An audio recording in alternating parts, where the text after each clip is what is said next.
Hi,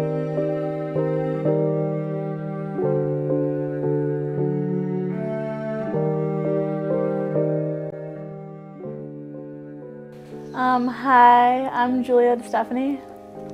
We hear a lot of homophobia in the media and just in society in general. I mean, you can't escape it. No matter where you go, you hear people using slurs and saying things are gay and stuff like that all the time, so it's really not a surprise.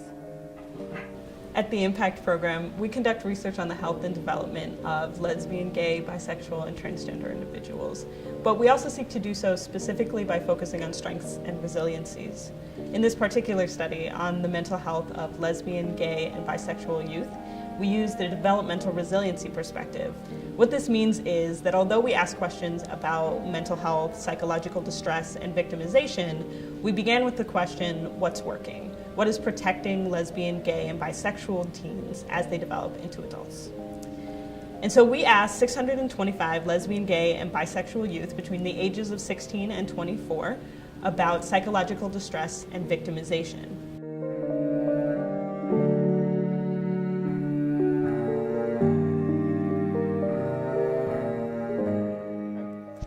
Hi, I'm Joe Marnin.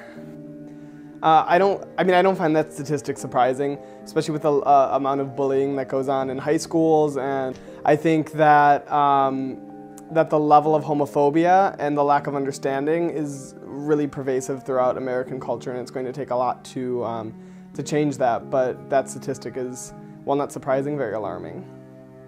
I rarely say anything direct because I feel like people don't want to seem homophobic, or they just don't have the guts to say things to people's faces.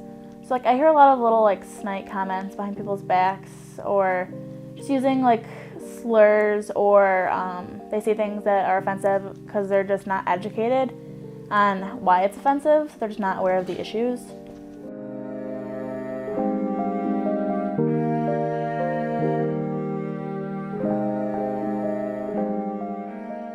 I'm Aiden Bettine. The main support system I have would probably be my family. I'm really lucky to have a phenomenal family that really wants me to talk about who I am and discover that with me.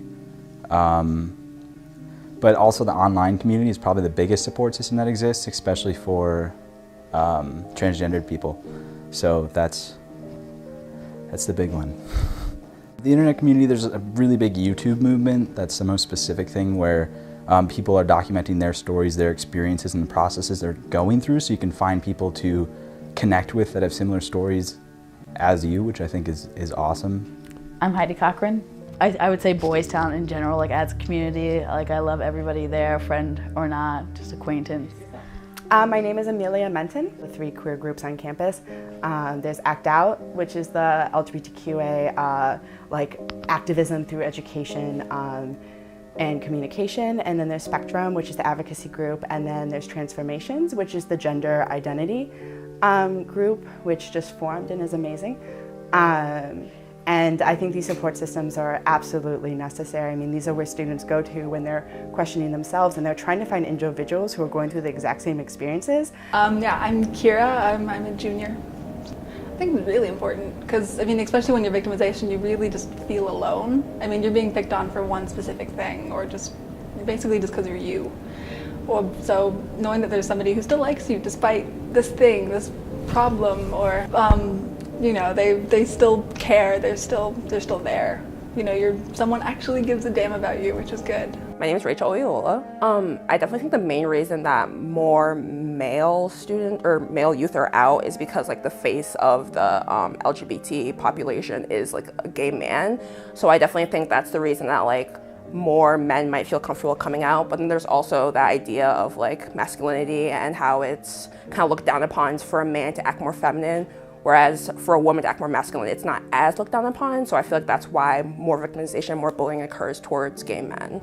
I think the main way to end victimization is education. I think giving individuals the tools with which to change their viewpoints is the most powerful way to stop discrimination and prejudice. And I think that as an LGBT individual, unfortunately part of our struggle and part of our continuing struggle with being out is that we have to deal with this victimization. And I think for us it's learning how to deal with it in a constructive way and to be able to go out and educate these communities.